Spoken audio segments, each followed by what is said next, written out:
Hello guys! Ang video na ito ay pinakita ko sa inyo ay ito yung nagbakasyon kami dun sa Oslo. Tapos itong day na to, Friday, nag-date kami ng asawa ko. Kami lang dalawa, yung mga bata nandun sa tito nila kasi binibigyan kami ng privacy. Kaya yun, nandito kami sa Egon. Again, Egon para ulit yung restaurant. Ito yung Egon na malapit lang sa Hotel Carl Johan na pinagstayhan namin.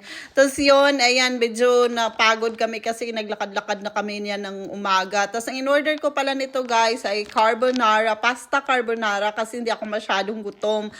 Tapos sabi ng asawa, tingnan mo yung mga turista. Ang dami kasing turista nito guys. Yung parang mukhang mga, hindi pala, mga puti yan. Parang mga German, tsaka mga ano. Ang dami-daming turista ng araw na to guys. Kasi ano to, weekend, Friday. So ito hindi pala today. It's not a day in my life. It's a night in my life. Kasi alas 9 to ng gabi. Cheers! Kasi date namin to. Dinner date. Yun lang guys. Thank you for watching.